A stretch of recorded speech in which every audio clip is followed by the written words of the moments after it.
TPU is one of my favorite 3D printing materials. It stands for thermoplastic polyurethane, which is a class of thermoplastic elastomers, also known as TPEs.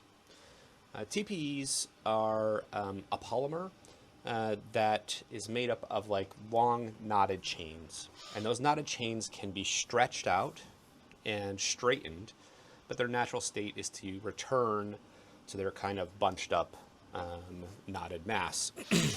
This kind of gives all TPEs that springy, stretchy, rubbery feel, right? Not only does it stretch out, but it also squishes. Squishing is kind of, on a molecular level, it's stretching the surface inward toward the squish, right? So the difference between TPU and TPE is that TPU has hardened segments in that polymer chain. So parts of it are knotted and can be stretched out, and parts of it are rigid and can't be stretched out, right? That makes it a little bit easier to work with in a 3D printer when using a filament, but it doesn't mean that it's easy to work with. It can be quite challenging.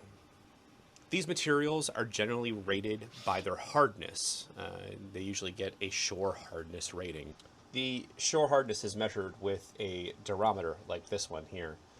The way that this device works, essentially you turn it on and it measures how much deflection this pin has when pressed into a material. And so a very hard material will push the pin all the way in, and a very soft material will only push the pin in a little bit. So the further the pin goes in, the higher the durometer hardness is. Now, obviously, this is kind of a large scale, right? Like you can include a lot of different things, including leather or hard hats or marshmallows, right? And if you were to try to measure all those things with this particular durometer, you would find that it doesn't do a very good job at the extreme ends. It does a good job in the middle, but not at the extreme ends. The middle is a good choice for this durometer because it has a rounded tip. And that rounded tip means that most kind of soft plastics, if you were to print them solid and push this probe into it, would resist it enough to get a value between its minimum and maximum. But for something like a hard hat, this is way too rounded, and you would go directly off the scale immediately. And so you need something that's very sharp, right? So like a very fine point on that durometer, and so they have essentially a different scale. Now, the common scales that we use in 3D printing are A and D, and basically the way that you should think of it is that A durometer materials tend to be a lot softer than D durometer materials. But the durometer scales go from 0, 0 to 0 to A, then B, then C, then D, right? So 0, 0 is like the very, very soft end of plastics, and D is the firmest end of the plastics. There might even be other scales that are specialty scales that I don't know about, but for engineering purposes, generally speaking, we go from 0, 0 to D. So there is overlap in the measurable hardness within those individual scales. There are some things that can be measured with both A and D, but then A will go further toward the soft and D will go further toward the hard. Unfortunately, there isn't a very good formula to convert everything onto the same scale. And so when we're looking at something that's an A rating or a D rating, it can be very difficult to tell just what that means compared to each other. Some people have done graph fit calculations where they'll compare like an A rating of 60A to a D rating of 8, right? And we know that we have kind of an equivalency in hardness between those two values. It's actually not perfect, but it's close enough. If you go up 10A hardness from 60 to 70A, the equivalent D is 8D harder. So you're going to go from 8D to 16D. If you go up 20 more A from there, get all the way up to 90A, you'd have to go up 27 more D to find the equivalent. So you go from 16 to 43D. Now, the A scale isn't meaningful above about 95A. Anything that's higher than that, the accuracy kind of starts to taper off, and once you get up to 100, you can't really go any higher than that with a normal durometer. So that's about the point where you would then transition into the D scale. Typically, we see that anything above about 90A becomes a D scale rated TPU. So if we look at the top end of the D scale, like how far up do we typically go with the D scale? Well, about 90D, which is where, again, it becomes a little bit less meaningful, a little bit less interesting, we get to bone, right? So bone is about as hard as you could typically measure with a D scale durometer. And if we were to try to do that graph fit analysis and look at what the equivalent A would be, some theoretical A value, that would be approximately 125A. So 125A is approximately equal to 90D. Again, in practice, it doesn't really work that way, but it's kind of a useful way to think about things. It's a useful way to look at those values and understand them. So when we're talking about materials that are in the 70s Ds or 60s Ds, we're talking about short A hardnesses in the 110s, 100 teens, or maybe low hundreds, right? So somewhere in that range, significantly harder than other normal short A materials. The thing that's typically thought of as being the special property of TPU is its ability to flex and be moldable and malleable, right? And that's true. That's a very useful attribute of TPU. It's not the only useful attribute of TPU, and it's easy to forget that it's also really useful for creating parts that have a particular texture, like a rubbery texture, something that's good to grip, right? It also resists impacts. It is waterproof, and it has perfect layer adhesion. And so I like to use TPU wherever I possibly can because it's an incredibly strong, robust, and durable material. That layer adhesion thing is really something. It means that it is as strong in the Z direction of your printer as it is in the X and Y, and that's extremely uncommon, right? There's no other material that's quite like that. But TPU definitely is not a panacea. It can be very difficult to work with because the bed adhesion can be way too strong. PEI is an incredible build surface, and it's very common in most modern printers, including the Bambu H2D, which is what I'm using, and the X1 Carbon, which is my previous printer. It's a very useful material to use as a print surface because it has an ability to expand dramatically when heated. And so when it heats up quite a lot, if it does bond well to the material that you're printing, when it cools, it will shrink at a different rate than the part that's actually on the print surface. And that difference in shrinkage rate causes the material to release from the print surface almost like magic.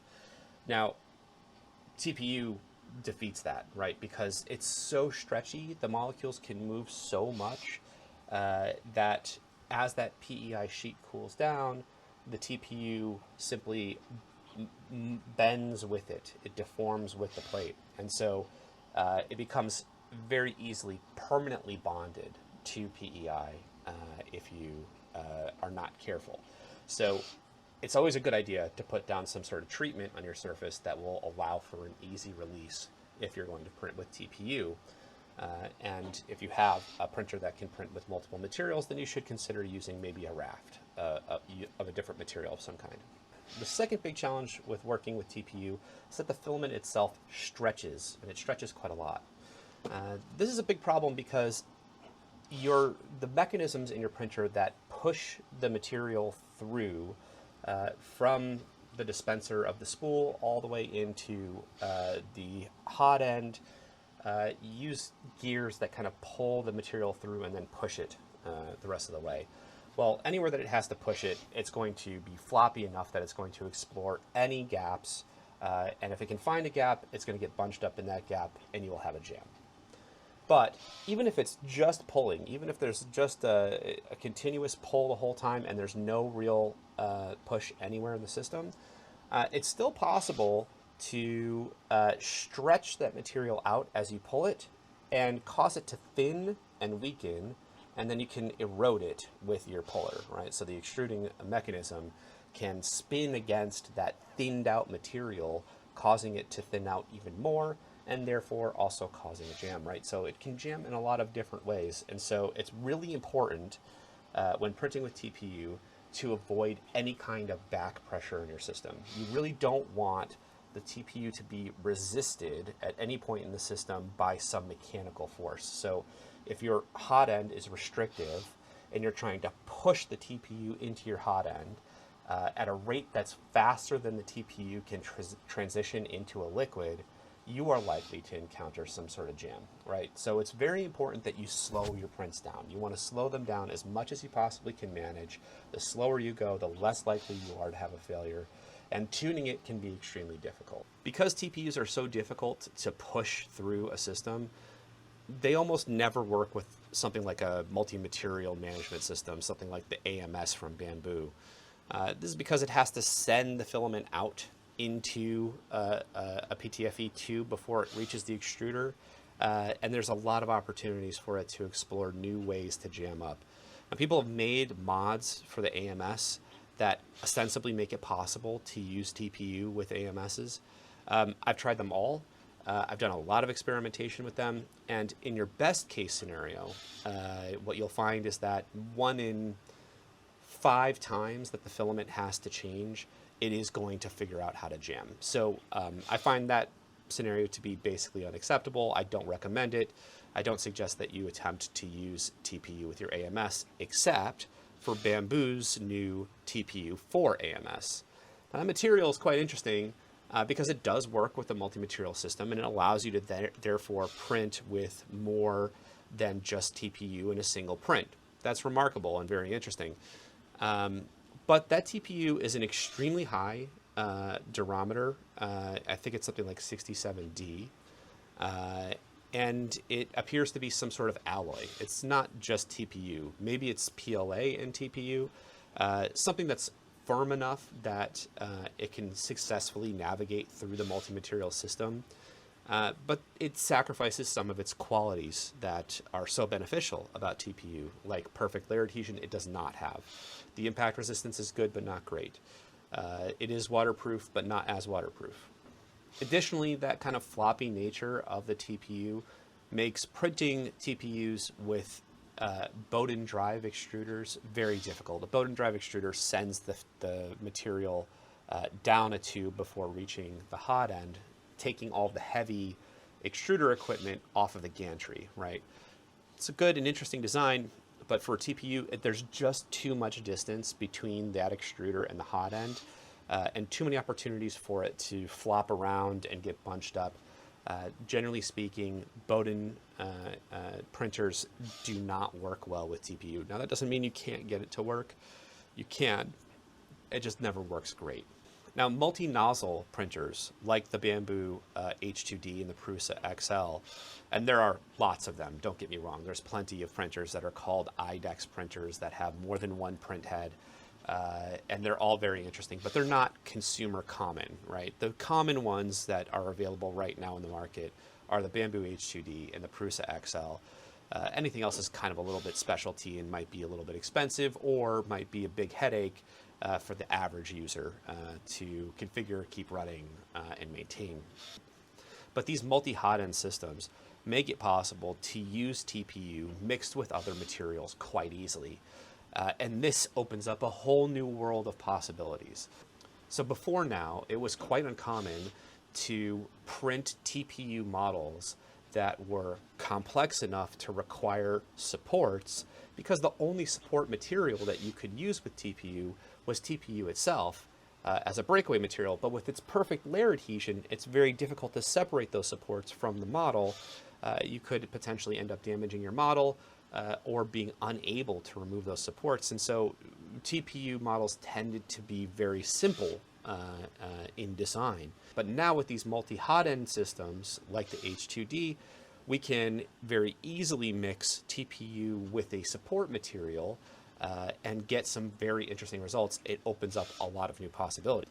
In addition to being able to print more easily now with TPU because of the ability to mix TPU with other materials, you can also achieve some really interesting results that were otherwise very difficult to accomplish previously. For one thing, you can add a rubbery texture to an otherwise solid object by painting the skin in the slicer with TPU, but printing the model in something solid like PETG or PCTG. You can add waterproofing to a model that otherwise is not waterproof. For example, I created this garbage can liner. The liner itself is, if I was to try to print this entire thing out of TPU, it would be simply too floppy to print something this tall. So it needs some scaffolding, right? And I wanted it to be something that was relatively solid, so I printed it out of PLA. But I wanted the inside to be something that could be washed, something easy to clean, would be generally waterproof. Not that I'm expecting to fill this thing with water, but it's a garbage can and you don't want it to like leak gross juices everywhere. So the internal surface is all completely painted in TPU and the external surface is all printed in PLA. Now, this particular print did fail because I did not print it with enough PLA. The external walls were too soft to support the TPU. So I have to try this again. See, this is what the print looked like without the PLA walls. The problem was that it was so floppy that the print came out wavy, right? As it tried to climb up these thin walls out of this flexible material, the wall began to collapse on itself. And so that PLA gives it the rigidity that I wanted to ensure that the shape was the actual shape of the model, not something like this that's collapsing. Another common use case for mixing TPU with some other hard materials is creating a living hinge. It's possible to create a living hinge using just a solid material like PLA. It has some give to it, and it tends to work pretty well. If you were to make, for example, a box with a lid that has a hinge on it, you could make a very thin layer of PLA, and that PLA will conform and open and close, but it's not going to do it forever. Eventually, instead of elastically deforming, that PLA will plastically deform, permanently deforming and potentially breaking at the living hinge. Now, that's not a desired outcome, and so using something that's designed to be flexible, something that is elastic, that elastically deforms every time and never plastically deforms, like TPU, is a great choice for a living hinge. And so you can design your part in such a way that it has a solid box, a TPU hinge, and a solid lid. And that is an interesting world that was previously very difficult to accomplish without a multi-nozzle system. So I've got a lot of TPUs in my shop, and I use them for a lot of different purposes, but you don't need as many unique TPUs as I do. They range in hardness from 60A all the way up to 77D, which is about 115A if we were to do that curve fit analysis. So that's a big range. 60A is very soft. 115A is very hard. And I use them for various purposes. Depending on the hardness that I'm specifically looking for, I may choose one TPU over another one. Now, very soft TPUs are awesome. They're really incredible materials. You can get very soft materials that are nice in the real world, but they're very difficult to print because of this high degree of stretchiness, because they're so stringy and wobbly as they come through the system. They jam all the time. And so the softer your TPU is, it's really important that you print it very slowly. And the harder your TPU is, generally you can print them a little bit faster. And there are actually high-speed TPUs, and we'll talk about that in a second. And they tend to be a little bit easier to work with, but they lose their flexibility. You're not as flexible. Maybe that's okay, though. If you're not looking for something to be flexible, but you want it to be waterproof, or you want it to be indestructible, hard TPU is not a bad choice. In addition to regular TPEs, TPUs, high-speed TPUs, I also have variable shore TPUs, which we'll talk about in a moment, a material called SEBs, which is absolutely wonderful. And I'm also including in this category flexible PLAs, even though they're technically not TPUs. They do belong to the class of TPEs. They are PLAs, they are flexible.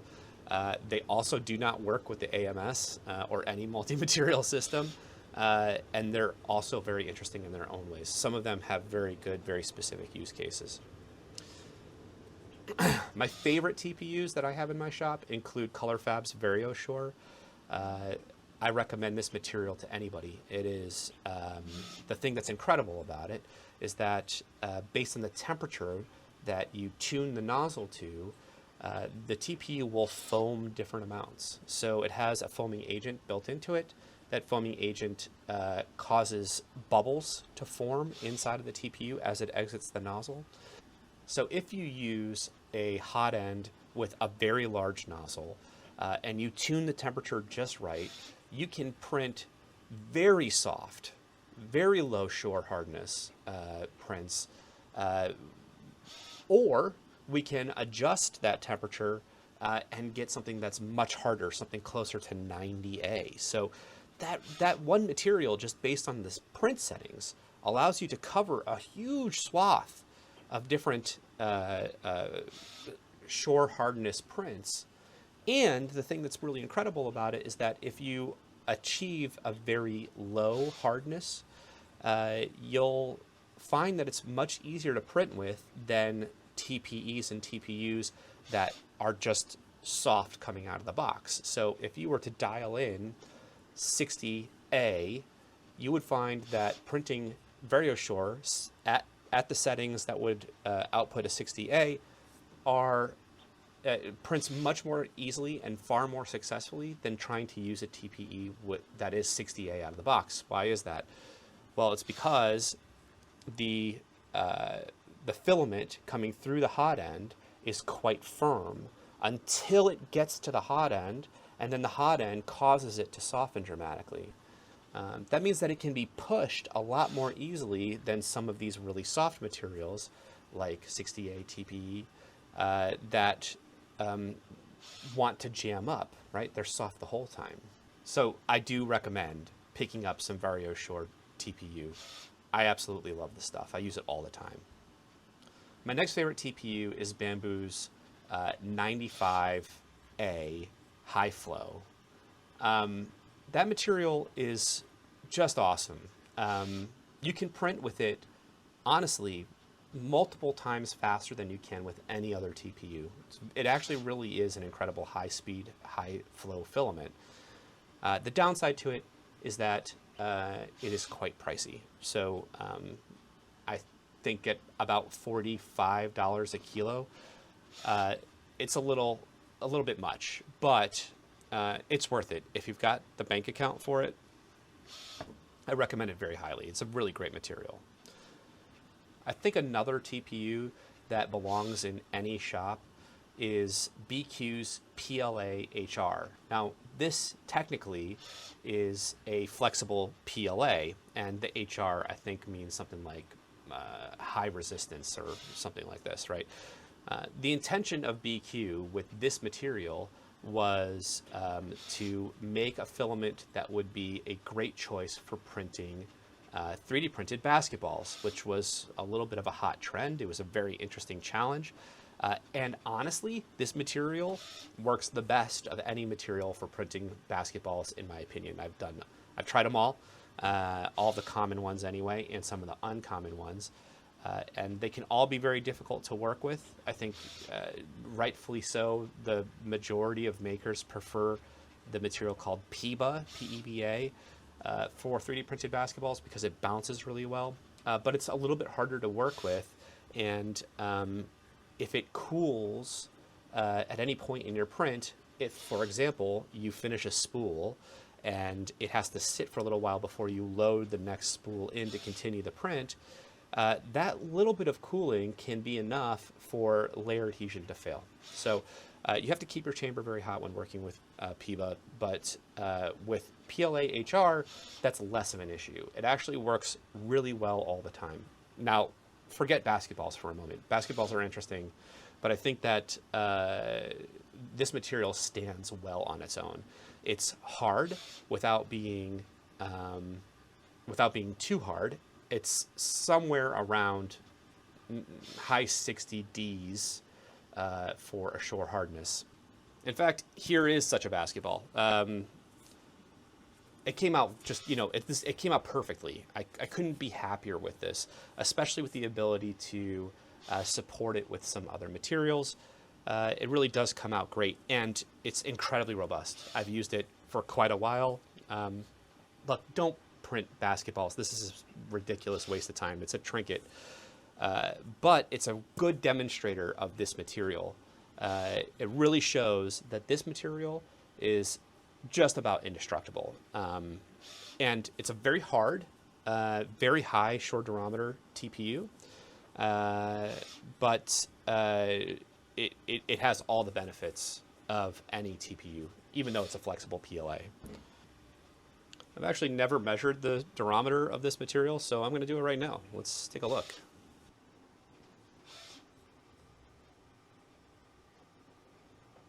Durometer measurements that I'm getting from this basketball are approximately 89 A, which is a little lower than I expected. It feels harder than that, and maybe I'll print a solid block and get a better test out of it. The basketball might be giving just as a natural consequence of its lattice shape, and so I'm guessing that if I print a solid block of this, that it will actually be a little bit higher.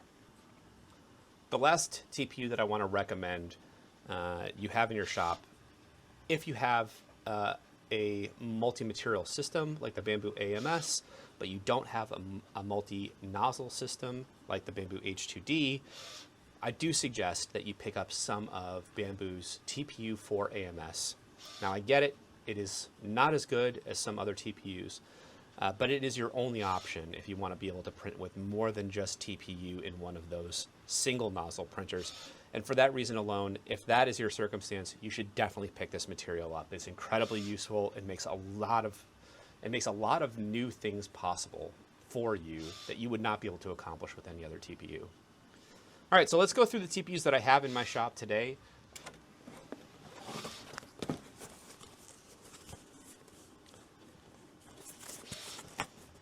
This is the hardest TPU that I have been able to find.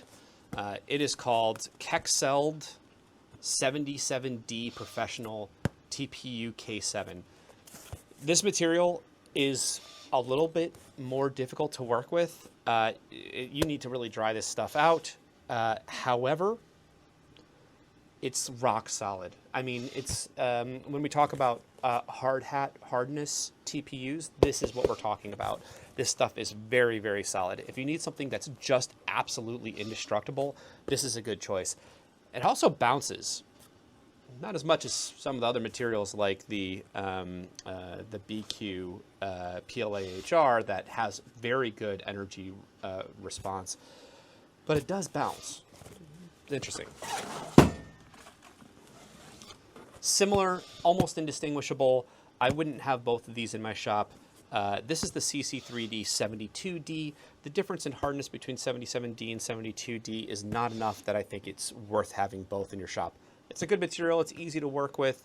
I think it's a little bit cheaper than the 77D, but if I was going to make a recommendation, if you wanted to have a very hard TPU in your shop, I would say go with the 77D. You don't need to also have 72D.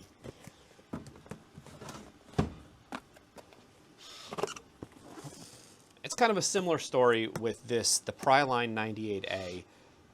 This is another very hard TPU. You don't need to have all three of these.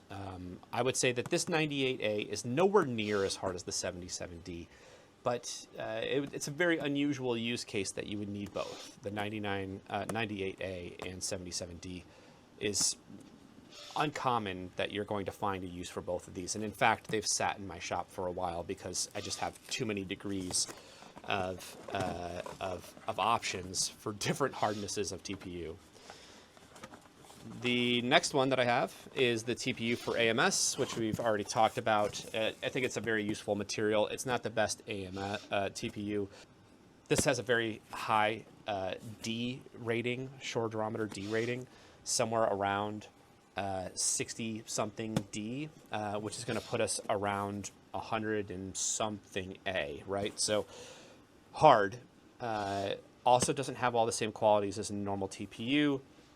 But it does work with the AMS, and that may be enough of a reason to have some in your shop. By the way, I designed and created these crates. They are exactly the right size to print on the Bambu H2D. I recommend printing them using 0.8 nozzles. That makes them especially strong. It does use up a lot of filament, but it's a really great filament storage system. It's stackable, based on milk crates, and it fits exactly 4 rolls of filament in each. So for me, this is by far the best storage system that I've come up with for organizing my filaments. Okay, next filament that I want to talk about, we've already mentioned one of my favorites, the Bambu 95 HF, 95A HF. It's a very hard material, but it does print incredibly quickly. I use it, this is my kind of go-to TPU. If I know I need something that's kind of on the hard side, I want to be able to print with it fast. This is my stuff. It's very pricey though, so that might be a reason to avoid, but it's worth it as far as I'm concerned. The next TPU that I have from Bambu is the 85A. Significantly softer than that 95 HF, prints way slower. It's a beautiful TPU. If you want something that's flexible and floppy, this is going to be kind of on the floppy side. Definitely works. This is good stuff.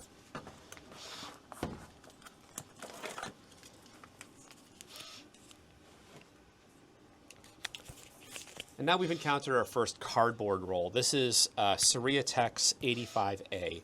Now, I love what manufacturers are trying to do with this cardboard roll thing. It makes perfect sense. You want your roll to be recyclable. You don't want like a hard plastic thing that you have to throw away. I get it, but these things deform all the time. They bend, they break, they get damaged in shipping. And when that happens, they don't roll well inside of a multi-material system or even inside of a dryer box. And so you have to support them from the middle, put the spool on a hanger of some kind in order to print with these. And even then, the imperfections in this internal circle will cause sometimes the spool to get bound and be unable to rotate freely, and then also deny your printer of the material as it's being pulled into the extruder. And so the spools, these cardboard spools, in my opinion, are very painful to work with. And what I really wish everyone would do is just agree on a standard and sell refills for the Bambu spools. They're the best spools. They're perfect. They separate easily. It's very easy to put the refills inside. I wish that everyone would offer that. And I know that I'm dreaming, and I know that it will never happen. But rant over. I hate cardboard spools. I always end up, at some point, maybe 1 in 5 cardboard spools, I have to basically re-spool onto a solid spool because of damage to the cardboard. Now, this material is actually, it's a great material. I've had a lot of luck with this on the H2D, but I did struggle with it a lot on the X1 Carbon. And the reason I was struggling on the X1 Carbon is because I was allowing it to attempt to print too quickly, building up back pressure inside of the nozzle, causing it to slip inside the extruder and get jammed. I had designed a system in my basement where I would essentially unroll something like 40 feet of this material, zigzagging across my basement on pulleys, and then going into the printer and then cut the end off and let it print that amount, and then feed another 40-foot length into the printer to try to ease the tension off of this material so that it wasn't also pulling off of the spool. Don't do that. It didn't really work. I take it back. It does work, but it is very annoying to have to do. Instead, turn the print speed down as far as it will go. I think that Bambu just changed their minimum setting in the slicer from a minimum or a maximum volumetric flow lowest possible speed of 0.5 cubic millimeters. I think now it's 1 cubic millimeter. 1 cubic millimeter seems to work okay. If you can turn it down to 0.5 cubic millimeters, you can basically guarantee success with this. And that's going to be true of anything that's softer than this, and we'll start to look at some other filaments. Turn the speed down, all the way down. Get yourself a good print, and then ramp your speed up if you really want to tune it. But honestly, if you've got the patience, just print it at the slowest speed that your printer can handle.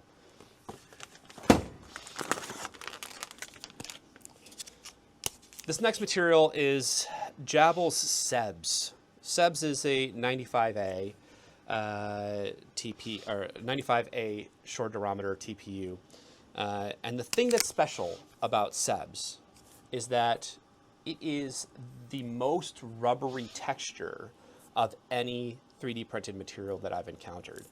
It is annoying to work with, for sure. It has weird bed adhesion, sometimes weird layer adhesion, sometimes cooling issues. I get difficulties trying to get a consistent overhang with this thing. But it is definitely true that if you want something that's going to have a grippy surface, this is a good choice. This is a good choice. But try to print it in like single planes, right? So if you're going to have something that's going to grip onto, for example, a tabletop, you want to print feet or something on a model, this is a great choice for that, right? If you want to print something that's complicated, like a benchy, this is not a great choice, in my experience.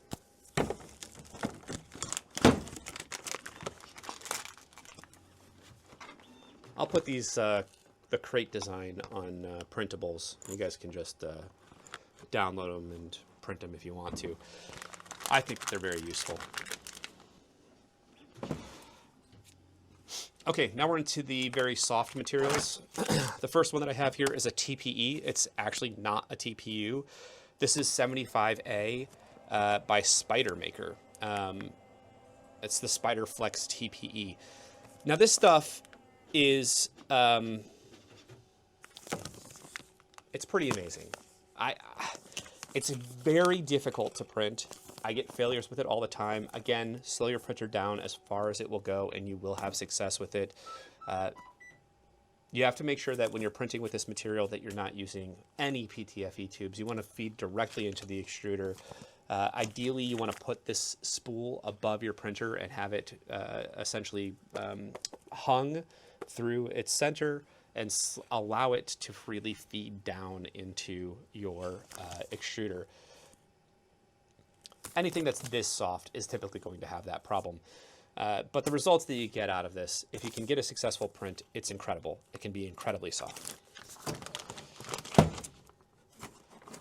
Even softer, though, is this Recreus Filaflex 60A.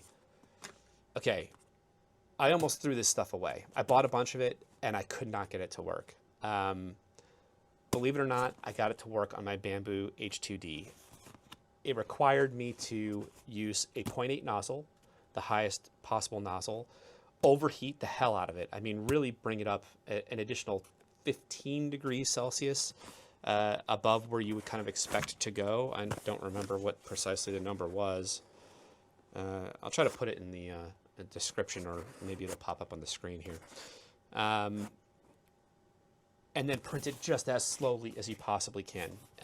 If you do that, this stuff is amazing. I mean, it's great for like prosthetics.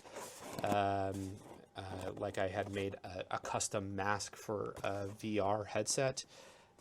This material is a great choice for that. But what's an even better choice than that material is this material, which we've already talked about. This is the ColorFabb Varioshore. I can get this to be even softer than the 60A Filaflex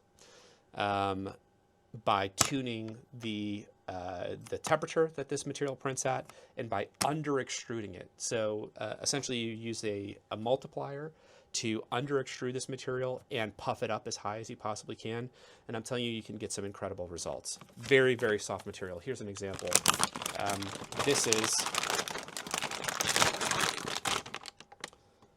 is an adapter for my vise to give it a soft grip.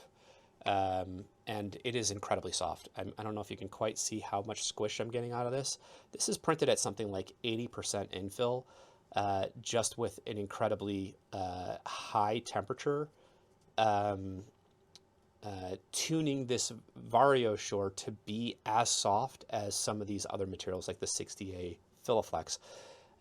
In fact, I think it probably is softer than the 60A Filaflex. Not for nothing, let's test my intuition.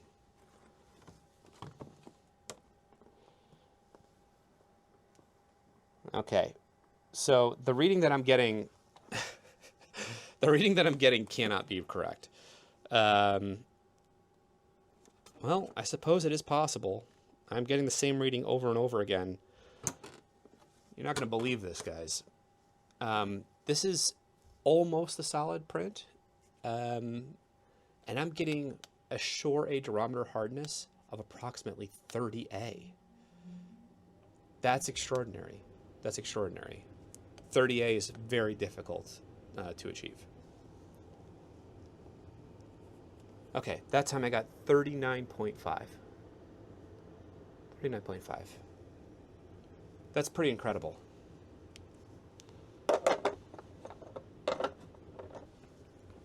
Okay, we're down to the last of my TPUs. These TPUs are actually all flexible PLAs, except for one, and we'll start with that one. This is Kimya's PIBA. This material was the material that everyone was using for their 3D printed basketballs. I like this material. I think it's good for creating a grippy surface. I think it's a good TPU in general. It's quite soft. It does not have a Shore durometer rating on it. These guys no longer make this material. You can now get it from other sources. I think Fabrology or something sells PIBA now. There might be one or two other companies. It is not cheap. This is pretty expensive stuff, but it's pretty cool. This is clear, which is an interesting thing for a TPU to be. And yeah, it is a good choice for a basketball. However, yeah, big caveat around this is if you run out of this material mid-print, you may have layer adhesion issues. And so you want to make sure that you're really kind of on top of it. If you're going to use a partial spool, you don't want it to sit for long enough to cool, your print to cool, while changing the material. You need to like change that material fast, get it printing again, and hopefully you won't miss a beat and potentially have some layer defects.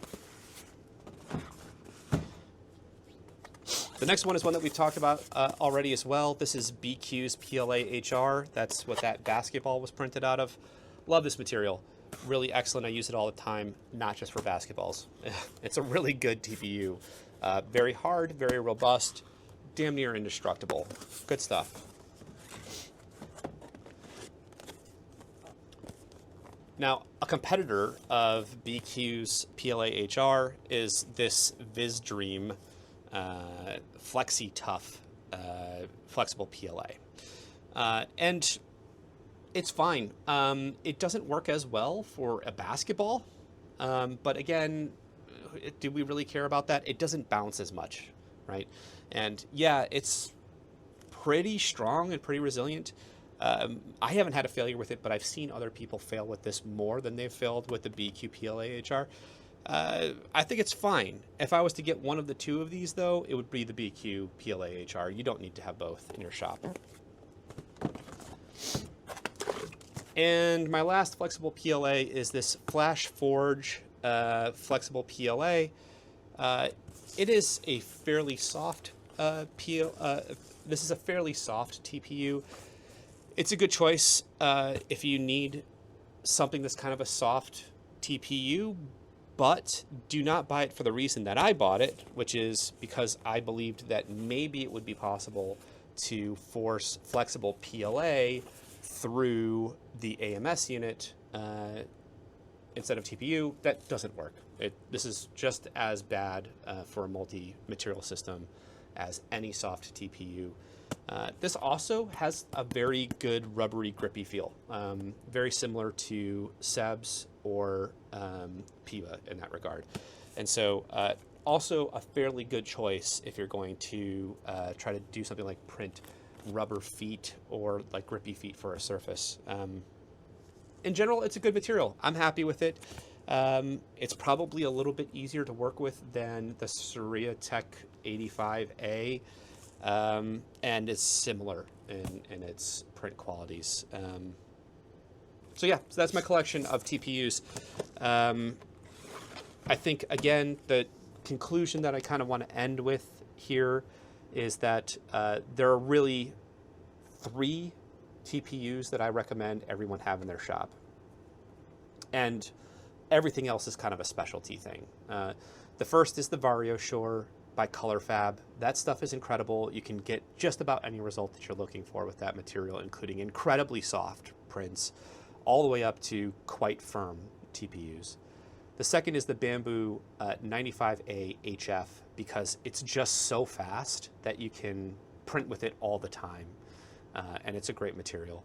And then the third is the BIQU PLA-HR. Stuff is nearly indestructible. If you need something that's hard, like a hard TPU, it's a good choice. And it also works well for basketballs. Don't print basketballs, it's a waste of time, but they do work well for basketballs. Just a quick aside, if you do decide to print basketballs, the reason that I say not to do it is because they're not very good basketballs. 3D printed basketballs, it's kind of like using a wiffle ball. They hold on to the air in a very different way. Their aerodynamic properties are terrible. What you'll find is that if you have a normal basketball in one hand and your similar printed basketball in your other, they might weigh exactly the same amount or be within a couple of grams of each other. You throw the regular basketball, it'll go something like 40% further than your 3D printed basketball. All these holes in the basketball cause it to have terrible aerodynamic properties. The ball just moves a lot more slowly. It's quiet, I guess. It doesn't have that same like loud bing sound every time that it bounces. And maybe that's good enough, but for me, it's a gimmick. Oh, it definitely will turn heads though. If you go to a park with one of these things, people are going to want to take it from you. Or, you know, ask you if you'll make one for them. And I'm happy to do that. It takes a couple of days to print one. The amount of material that you use is somewhere around $50 worth of material, depending on which material you're using. So, you know, it's kind of a waste. Just go buy a basketball. They're cool, but just go buy a basketball. Okay, that's it for TPUs. I think the next segment is going to be about how to correctly support TPU when printing with a multi-material system, or sorry, with a multi-nozzle system like the Bambu H2D, which allows us to mix different filaments together in order to get some very interesting results. So we'll be looking at what materials are good and bad as far as layer adhesion, the adhesion between the interface of the support and the model, and the rafting on a PEI sheet. And just, you know, other little quirks and challenges that you're going to encounter when attempting to use some of these materials as support for your TPU prints. Okay, that's it.